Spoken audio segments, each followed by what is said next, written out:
ये तुम क्या कह रही हो मीशा? हाँ तानिया, मेरी अम्मी मेरा और जासिम का रिश्ता नहीं करना चाहती। मगर क्यों? पता नहीं यार, शायद जब कोई खुशी हमारी किस्मत में नहीं होती ना, तो वो ना मिलने की कोई ना कोई वजह बनी जाती। और जब कोई खुशी हमारी किस्मत में होती है ना, तो वो मिलने की भी कोई ना कोई वजह निकल आती है। हाँ, लेकिन मीशा ये मोहब्बत और किस्मत की लड़ाई में मैंने हमेशा किस्मत की जीत देखी है। और तुम्हारी किस्मत बहुत अच्छी है, देखना तुम्हें जासिम जरूर मिल जाएगा। इंशाअल्लाह, दुआ करना मेरे लिए। नहीं तो कुछ समझ नहीं आ रहा, मैं तो अपनी अम्मी से खुल के बात भी नहीं कर पा रही हूँ। तुम परेशान ना हो, मैं दुआ करूंगी तुम्हारे लिए मीशा। अल्लाह सब अच्छा करेगा। खुदा हाफिज।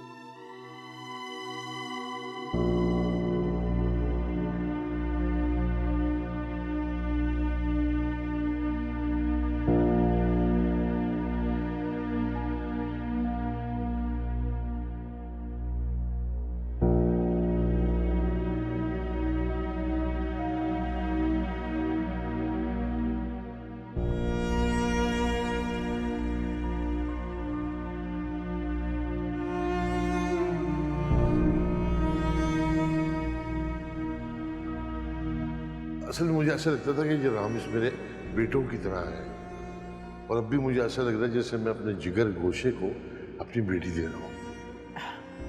मैं अक्सर देखती थी कि आप रामिस को बहुत मोहब्बत भरी नजरों से देखा करते थे।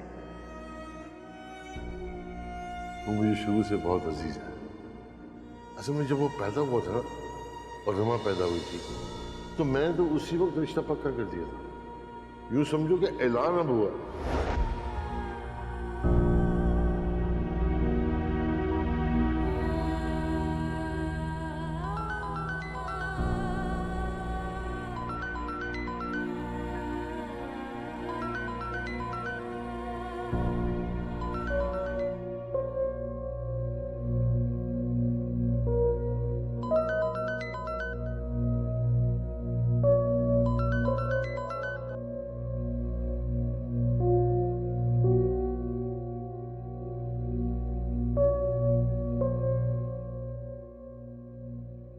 पापा, क्या हुआ बेटा, परेशान क्यों लग रहे हो?